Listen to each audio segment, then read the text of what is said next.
الحمد لله رب العالمين والعاقبة للمتقين والصلاة والسلام على رسوله الأمين محمد وعلى آله وصحبه ومن استنى بسنته أجمعين إلى يوم الدين.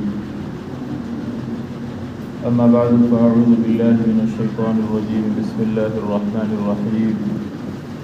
قل يا عبادي الذين أسرفوا على أنفسهم لا تقنطوا من رحمة الله إن الله يغفر الذنوب جميعا إنه هو الغفور الرحيم. وقال النبي صلى الله عليه وسلم لولا أنكم لم تذنبوا لجاء الله بخلق جديد كي يذنبوا فيغفر لهم أو كما قال عليه الصلاة والسلام.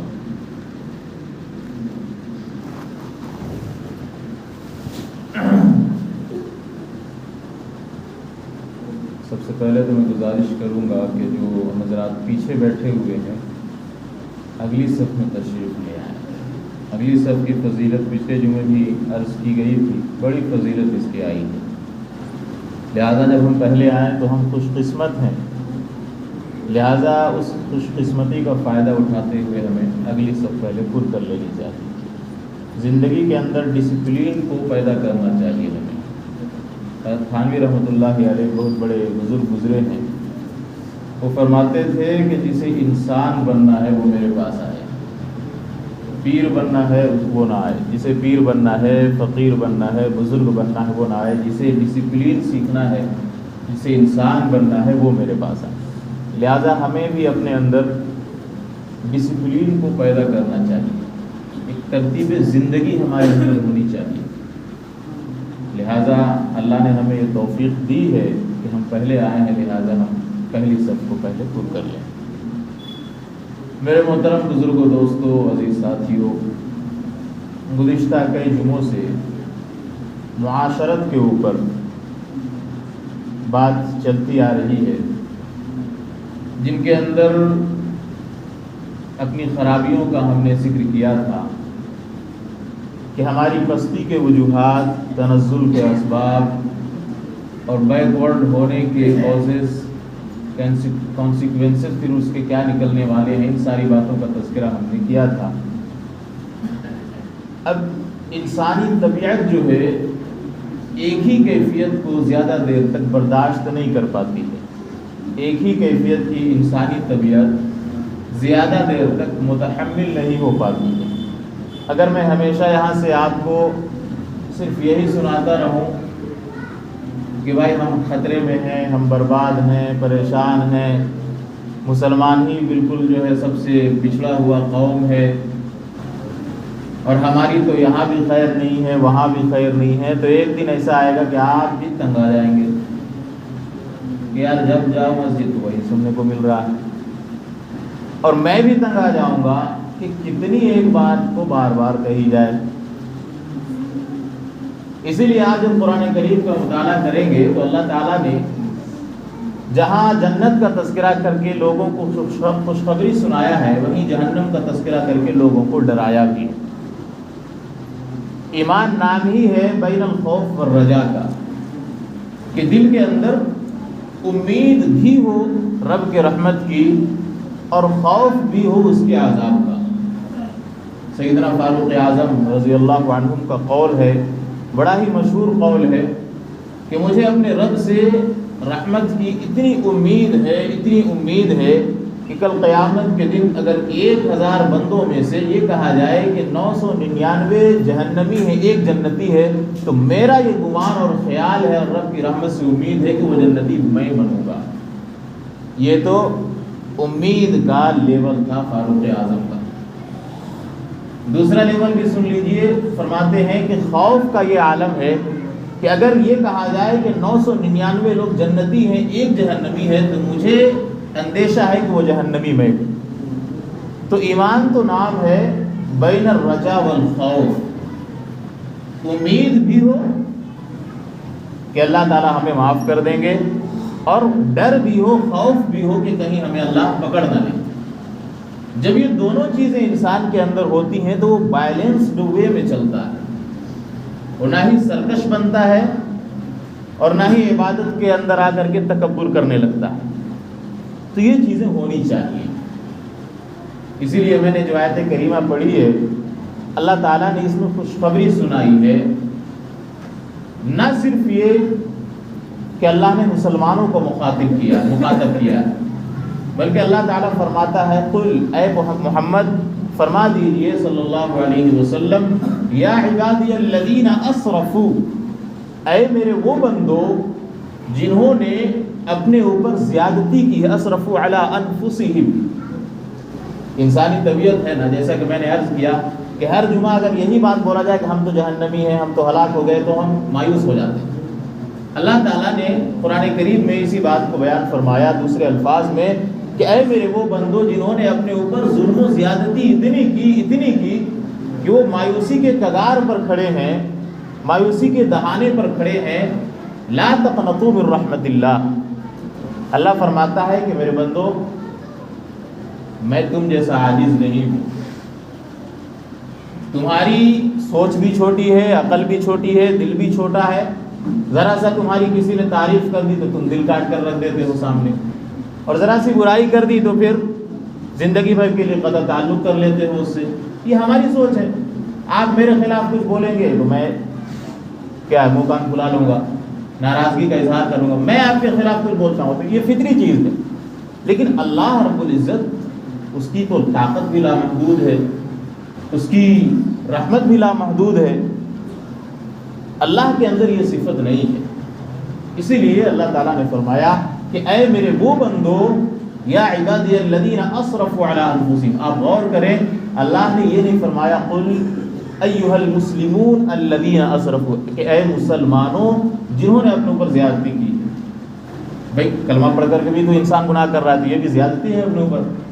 یا پھر اللہ نے یہ نہیں فرمایا ایھا الصحابہ الذین اسرفوا علی انفسہم یا اصحاب محمد الذین اسرفوا علی انفسہم, کہ اے محمد کے صحابہ, محمد کے ساتھیوں صلی اللہ علیہ وسلم جنہوں نے اپنے اوپر زیادتی کی. وہ ساتھیوں جنہوں نے اپنے اوپر زیادتی کی نہیں. اللہ نے یہ فرمایا کہ اے وہ بندو جنہوں نے اپنے اوپر زیادتی کی. میرے بندو کہا ہے. معلوم یہ ہوا کہ ہم اور آپ کسی کے گناہ کو دیکھ کر کے یہ جج نہیں کر سکتے ہیں کہ یہ جہنمی ہے یا جنتی ہے. کسی کے اعمال کو دیکھ کر کے جنتی اور جہنمی ہونے کا سرٹیفکیٹ نہیں دے سکتے ہیں. اللہ کی رحمت چونکہ غیر محدود ہے, اس لیے اس نے اپنے ان بندوں کو مخاطب کیا ہے جو سرتاپا گناہوں کے اندر ڈوبے ہوئے ہیں, اور فرمایا لا تقنطوا من رحمت اللہ, میری رحمت تمہاری سوچ سے بھی بڑی ہے. کبھی بھی مایوس نہ ہونا. زندگی کے تھپیڑوں سے تنگ آ کر, زندگی کے حالات سے لڑتے ہوئے دو چار ہو کر کبھی بھی یہ نہ سوچنا کہ بھائی اب ہماری مغفرت اور ہماری بخشش کیسے ہو سکتی ہے. چونکہ ہم صحابہ کے واقعات سنتے ہیں تو کہیں نہ کہیں شیطان ہمارے دلوں میں یہ خیال ڈالنے کی کوشش کرتا ہے کہ بھائی وہ تو پہلے کے لوگ تھے, ان کا حصہ تھا, ہم اس لائق کیسے بن سکتے. یقیناً ہم اس لائق تو نہیں بن سکتے ہیں, لیکن ایسا بھی نہیں ہے کہ ہم ان کے راستے پر چل کر کے جنت پانے والے نہ بن جائیں. اللہ کی رحمت اتنی چھوٹی اور تنگ نہیں ہے کہ جو صحابہ کو جنت دے کر کے ختم ہو جائے گی. اللہ کی رحمت لامحدود ہے. اس بات کو ہمیں سمجھنے کی ضرورت ہے, اور اس بات کو نہ سمجھنے کی وجہ سے انسان مزید گناہوں کے اندر پڑتا چلا جاتا ہے. کیونکہ جب انسان مایوس ہو جاتا ہے تو آپ نے بھی بارہا اس طرح کے جملے سنے ہوں گے, یار میری اب کہاں خیر ہے, اب چلو اب طے ہو ہی گیا ہے تو اب کرتے رہو گناہ, کیا فائدہ. اب زندگی کے 10 سال تو یوں ہی چھوٹ گئے, مسجد کبھی دیکھی نہیں, تو اب جا کر کے بڑھاپے میں کیا کروں گا. زندگی کے 20 سال چھوٹ گئے, 30 سال چھوٹ گئے, 70 سال بھی چھوٹ گئے. اللہ تعالیٰ فرماتے ہیں, رسول اللہ صلی اللہ علیہ وسلم نے فرمایا کہ اگر کوئی شخص حالت غرغرہ میں بھی توبہ کرے, ان اللہ یقبل توبۃ العبد ما لم یغرغر, تو بھی میں معاف کر دیتا ہوں. اللہ کتنا رحیم و کریم ہے. ہم نے اللہ کی رحمت کو جانا نہیں, پہچانا نہیں, جس کی وجہ سے میرے دوستوں ہم مایوسی کے شکار ہوتے ہیں. ہم بڑے قیمتی ہیں, ہم نے کلمہ پڑھا ہے, اس کلمے کی قدر و قیمت کا اندازہ ہمیں ہماری آنکھ بند ہونے کے بعد ہوگا. لہذا سب سے پہلی چیز اپنے دل سے مایوسی کو ہٹائیے.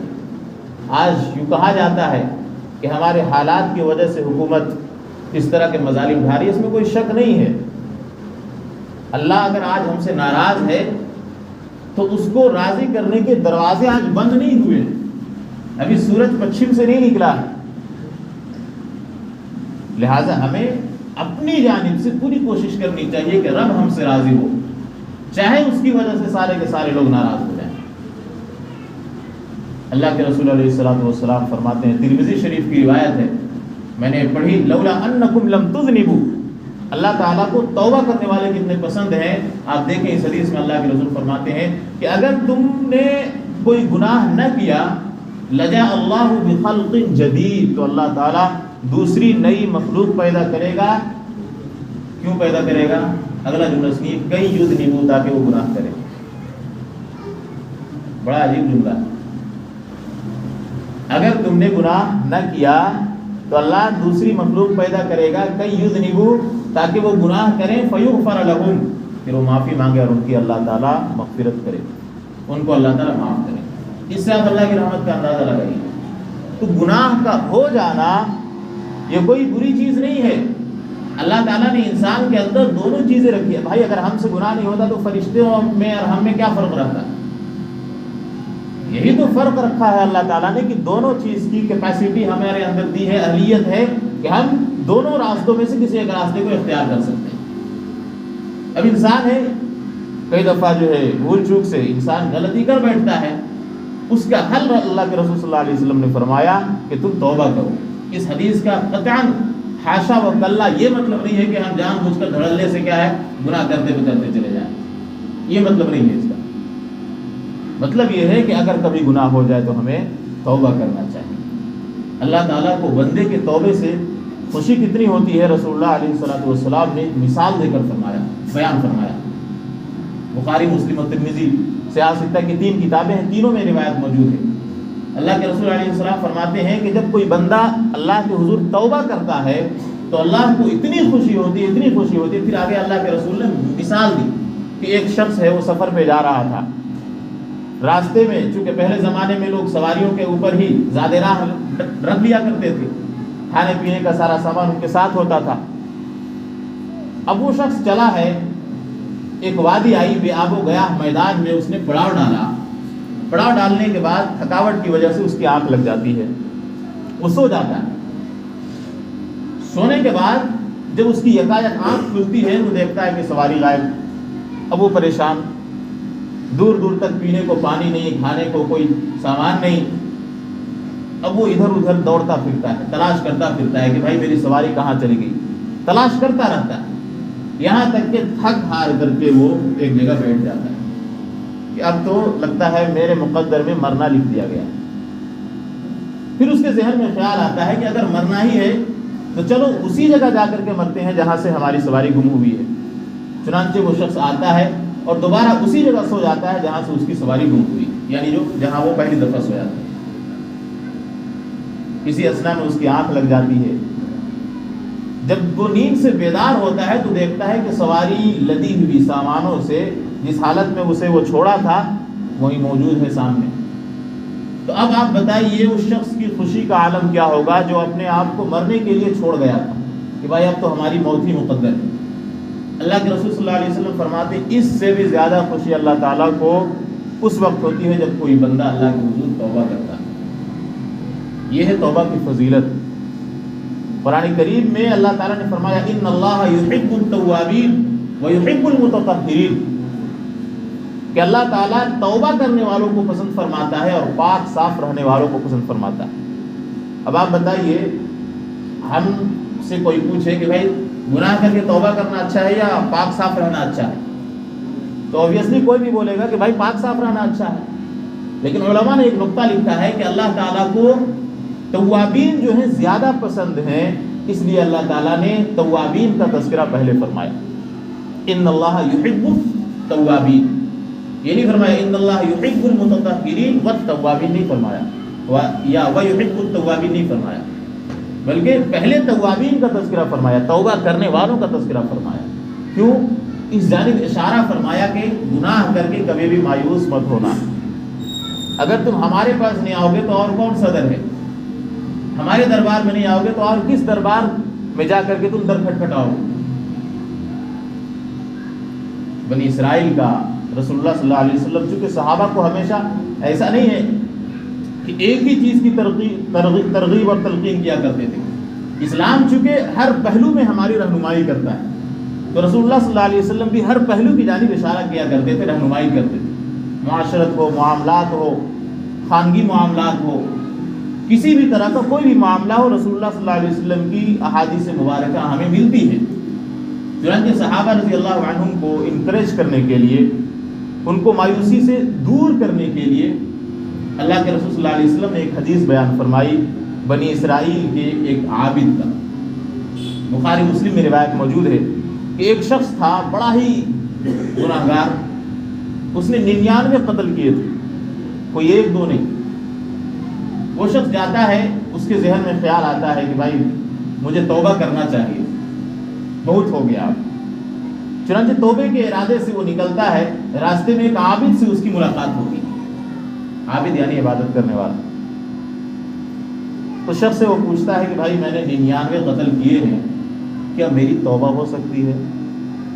اللہ میری توبہ قبول کر سکتے ہیں؟ اب وہ تھا عابد،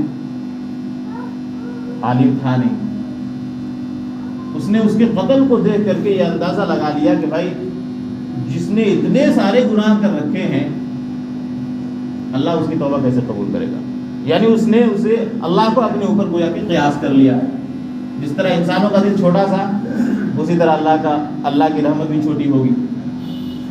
چنانچہ جب اس ظالم شخص نے، اس بنی اسرائیلی شخص نے یہ سنا تو اس نے کہا کہ بھائی پھر تم کیوں باقی رہو؟ اس نے سینچری مکمل کر دی، اسے بھی اس نے قتل کر دیا.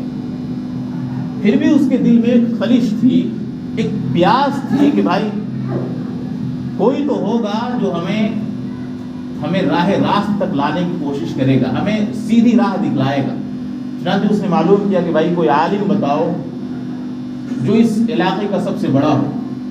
چنانچہ لوگوں نے ایک عالم کا پتہ دیا، اس کے پاس وہ پہنچا. اس شخص نے بتایا کہ ہاں، اچھا ابھی پہنچا نہیں ہے. لوگوں نے جب بتایا کہ فلاں علاقے میں وہ عالم رہتے ہیں، آپ جائیں وہاں. اللہ کے رسول صلی اللہ علیہ وسلم اس حدیث کو بیان فرما رہے ہیں، اور صحابی راوی ہیں، وہ فرماتے ہیں ایک دو دفعہ نہیں، میں نے 7-8 مرتبہ رسول اللہ صلی اللہ علیہ وسلم کی زبانی اس واقعے کو سنا. کیوں سنایا کرتے تھے؟ تاکہ صحابہ موٹیویٹڈ ہوں، صحابہ مایوسی کا شکار نہ ہوں. اب دیکھیے کیا ہوتا ہے، جب وہ بنی اسرائیلی شخص چلتا ہے تو راستے میں اس کو موت واقع ہو جاتی ہے، راستے میں وہ مر جاتا ہے. ادھر سے جنتی فرشتے بھی آتے ہیں، دوسری طرف سے جہنمی فرشتے بھی آتے ہیں. اور گویا کہ اللہ تعالیٰ نے اس واقعے کو ہسٹری کا ریکارڈ بنایا ہے رسول اللہ کی زبانی بتلا کر کے ہمیں اور آپ کو سنانے کے لیے، تاکہ ہم اور آپ مایوسی کا شکار نہ ہوں. اب دونوں جہنم اور جنت دونوں جگہ کے فرشتے موجود ہیں، آپس میں وہ بحث و مباحثہ کر رہے ہیں کہ بھائی یہ چونکہ ظالم تھا، اس نے قتل کر رکھے تھے، لہٰذا اسے ہم جہنم میں لے کر جائیں گے. اور جنتی فرشتے جو تھے انہوں نے کہا کہ نہیں، یہ توبے کے ارادے سے نکلا تھا، لہذا اس کے گناہ سارے معاف ہو گئے، ہم اسے جنت میں لے کر جائیں گے. اسی بیچ میں حضرت جبرائیل علیہ السلام کو اللہ تعالیٰ نے، بعض روایتوں میں ملتا ہے کہ ایک فرشتہ آیا، اور بعض روایتوں میں آتا ہے کہ وہ حضرت جبرائیل علیہ السلام تھے. اللہ تعالیٰ نے فیصل بنا کر کے بھیجا، فیصلہ کرنے والا. حضرت جبرائیل علیہ السلام آتے ہیں اور فرماتے ہیں دونوں گروپ سے کہ بھائی ناپو، یہاں سے جہاں پہ اس کی لاش پڑی ہے، جس جگہ سے آ رہا تھا وہ جگہ دور ہے یا جہاں جا رہا تھا وہ جگہ دور ہے. چنانچہ اس کی پیمائش کی گئی تو صرف ایک بارش کی وجہ سے وہ شخص جنتی بن گیا. یعنی جس جگہ جا رہا تھا وہ جگہ جہاں سے آ رہا تھا اس سے ایک بارش کم باقی تھی. اور میں نے کسی کتاب میں پڑھا تھا کہ اللہ تعالیٰ نے حکم دیا تھا زمین کو کہ زمین سکڑ جا تاکہ یہ میرا بندہ جنتیوں میں شمار ہو جائے. تو یہ اللہ کی رحمت ہے میرے دوستوں. لہٰذا ہمیں کبھی بھی اللہ کی رحمت سے مایوس نہیں ہونا چاہیے. گناہ ہر انسان سے ہوتا ہے، لیکن اس گناہ پر ڈٹے رہنا یہ ہماری غلطی ہوگی. اللہ سے دعا ہے کہ اللہ ہمیں اپنے گناہوں پر ندامت اور شرمندگی کے ساتھ توبہ کرنے کی توفیق عطا فرمائے. اللہ عمل کی توفیق عطا فرمائے.